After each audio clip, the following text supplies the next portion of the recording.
আমাদের সাথে আছেন আরিফ রহমান। আমি সেই প্রসঙ্গ নিয়ে একটু আরিফ রহমান আপনার কাছে আসতে চাই। আমার সাথে আজকে আলাপের জন্য রয়েছে আরিফ রহমান, আপনার কাছে আসতে চাই। আরিফ রহমান, আপনাকে স্বাগত জানাচ্ছি সময়ের আলাপে। 1971 সালে হয়তো আপনার পরিবারে কেউ মারা যায় নাই, কিন্তু ডক্টর এবং রাষ্ট্রযন্ত্রের বিরুদ্ধে একটা নীরব প্রতিবাদ। লালন কোনো প্রথার ধার ধারেননি।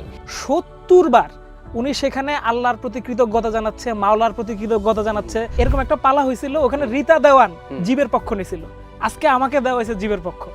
ওই পালার কারণে রীতা দেওয়ানের বিরুদ্ধে 8টা মামলা হয়েছিল, না জানি আমার বিরুদ্ধে কয়টা মামলা হয়। ধর্মের এই শব্দটার ভিতরে যে কুকুরটা আছে, এটাকে তো আমি কোনোভাবে বাদ দিতে পারবো না। আমি তো বরং দেখতে পাই জুলাই অভ্যুত্থান আমাকে একটা ঐতিহাসিক সুযোগ সৃষ্টি করে দিছে মুক্তিযুদ্ধটা আসলে কেমন ছিল এইটাকে বোঝার জন্য। লালন কোনো প্রথার ধার ধারেননি, তিনি শাস্ত্র মানেননি, মসজিদ মন্দিরে যাননি।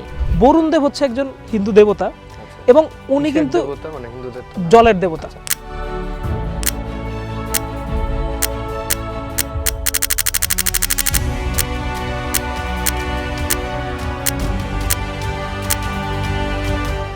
আমরা কথা বলি দেশ নিয়ে, কথা বলি সমাজ নিয়ে, কথা বলি ধর্ম নিয়ে, কথা বলি রাজনীতি নিয়ে।